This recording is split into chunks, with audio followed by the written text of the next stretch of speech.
Today, we will going to discuss to you and further explain the chapter 2 of the public speaking and reports in the information age. Introduction. The introduction of public speaking cannot be denied.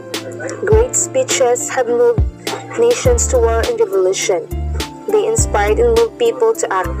What people say and how they say it can get them elected in public office or create a new movement in society. For the Greeks, public speaking was political in nature, and the spoken word was thought to be such an important skill that citizens were taught the art of rhetoric.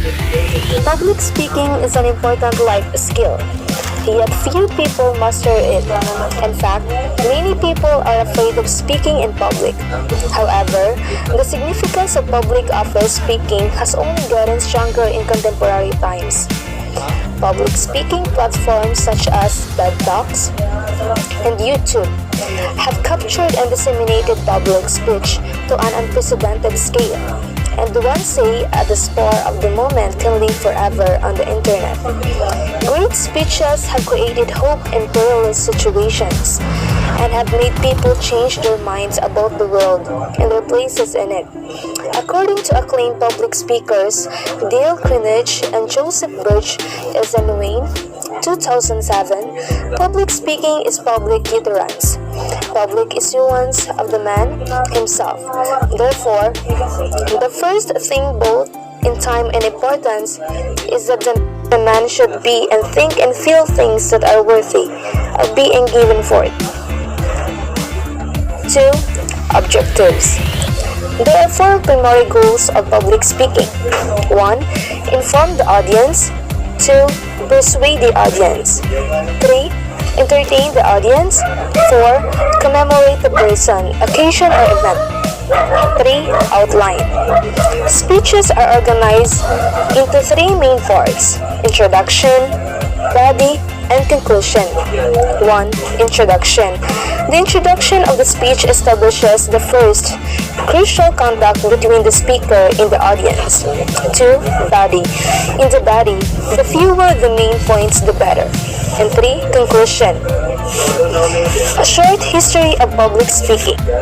The most well-known public speaking traditions came from the West, specifically from the Greco-Roman tradition. The Greeks studied the art of rhetoric on the island of Sicily, and it began with a practical need. Their government had been overthrown, a new democracy was formed, and Greek courts were filled with clashing property claims. The Greek teacher of rhetoric, Corax, and his student, Theseus, proceeded to help citizens when it came to speaking persuasively in courts of law, and this led to the expansion of the teaching of rhetoric to mainland Greece. According to Corax, a basic speech has 3 parts: the introduction, evidence, and conclusion, and this simple organization of speeches has endured throughout the ages. Morial, 2010. Other famous Greek teachers were Protagoras, the father of debate, who made the students argue for against issue of the day, to sharpen their reasoning skills and appreciate different sides of an issue. And there was the famous philosopher Aristotle, also known as the father of modern communication. Aristotle wrote a treatise entitled Rhetoric, where he discussed the use of logos, or logical argument, pathos, or emotional argument, and ethos, or the speaker's character and credibility, in the use of persuasive speaking. Morial, 2010. 7 main elements to consider for public speaking. Number 1. Getting familiar with the main elements of public speaking. 2. The speaker. 3. The message. 4. The audience or receiver. 5. Feedback. 6. Noise. 7. The venue or situation. How to improve public speaking. Public speaking tips. 1. Know your audience. 2. Write an outline. 3. Practice makes perfect. 4. Determine what resources you need, if any. 5. Be yourself. 6. Practice in front of a mirror. 7. Give a test run to a friend or family member. 8. Ask for feedback. What is the main purpose of public speaking? There are 3 general purposes that all speeches fall into: to inform, to persuade, and to entertain. Depending on what your ultimate goal is, you will start by picking one of these general purposes and then selecting an appropriate speech pattern that goes along with that general purpose. What are some examples of informative speeches? Reports, lectures, training seminars, and demonstrations are all examples of informative speaking. The tools needed in critical creative report. In today's day and age, everyone is expected to be able to give critical and creative reports. This includes lawyers, engineers, and government employers, not just those who are working in the fields of multimedia and the arts.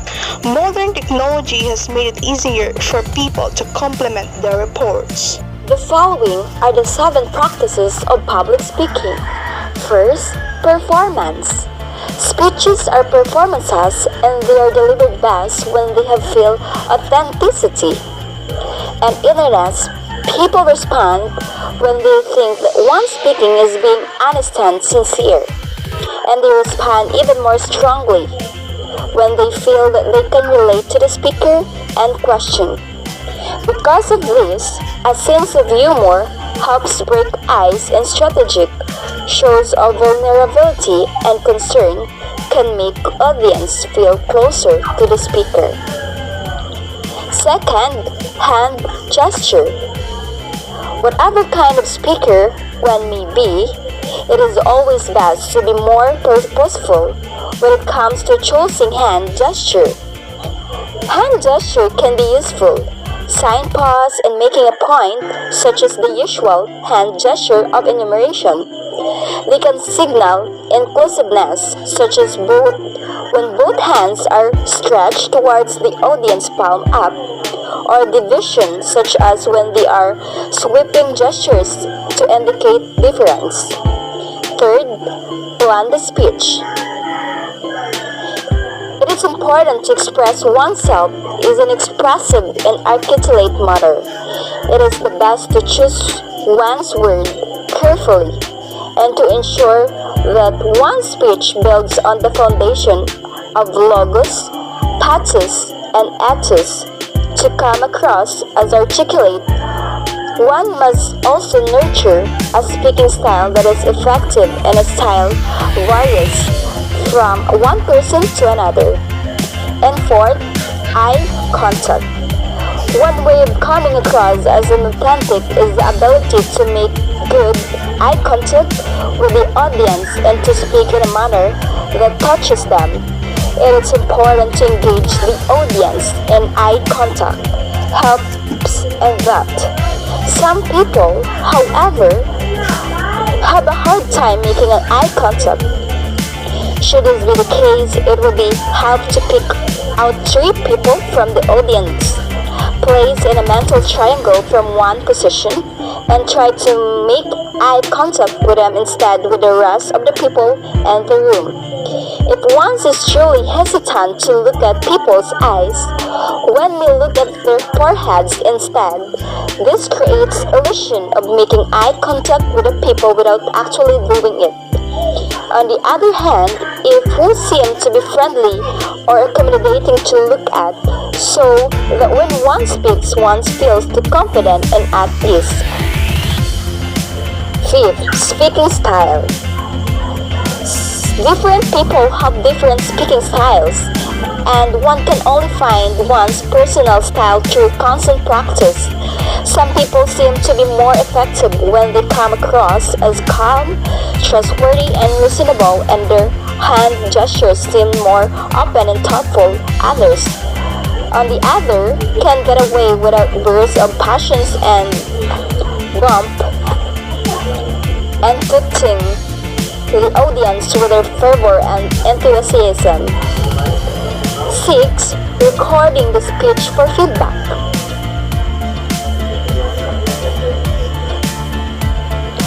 One of the best practices in public speaking is to videotape speakers and then have the speakers watch themselves. Some hand gestures are so exaggerated they look like policemen directing a traffic, and some people prepare their speeches with too much nervous laughter or fillers like and and their speeches. And last, the number 7, the appearance. When it comes to appearance, it is important to look credible and worthy of respect. In the real world, this depends a lot on one's audience, as the way one's dresses should match like a kind of audience one wants to impress. Whether one's audience are corporate clients or creative directors, they should have an influence on the appearance one represents. One presents. Sample reports. Preparing for the informative reports. If you will be given an informative report in front of class, it is best if you come up with 3 topics and pick the most appropriate or interesting topic for you to report on. When researching for one's report, it should not enough to report on what one already knows. It is important to find out other people have written about the topic, and that is probably one of the chief distinctions between academic report and non-academic report. For academic report, one must know the literature surrounding one subject. So, when one reports, the details come from broad spectrum of knowledge, instead of just speaking from subjective experience or regurgitating what may be found in one's echo numbers, as found in one's Facebook or newsfeed. According to the University of Adelaide, choosing good sources means paying attention to who wrote the information, why and how they wrote it, and they provide a checklist to help students gauge whether their brand sources are credible or not. It might be helpful to pay a visit to their website to get a more rough appreciation of what one should watch out for. When it's choosing between print sources and internet sources, it is good to remember with the Purdue Online Writing Laboratory to say about this. Some pointers in the delivery of an informative report. Number 1. When read aloud, the report should last of 5 to 10 minutes. Number 2. For each paragraph, place the keywords of phrase in one index card that should help you remember what you wrote. Number 3. Be conscious of voice. Ensure that it's loud enough to reach the whole room. Number 4. Be conscious of your postures. Do not slouch or look at the floor. Number 5. Be conscious of your hand gestures. Strive for a happy balance of meaningful hand gestures and pose. Number 6. Be conscious of your body language. Avoid crossing your arms. Try to be more open with your gestures. Number 7. Be conscious of your eye contact. Try to make eye contact with at least 3 people who feel comfortable with different parts of the room.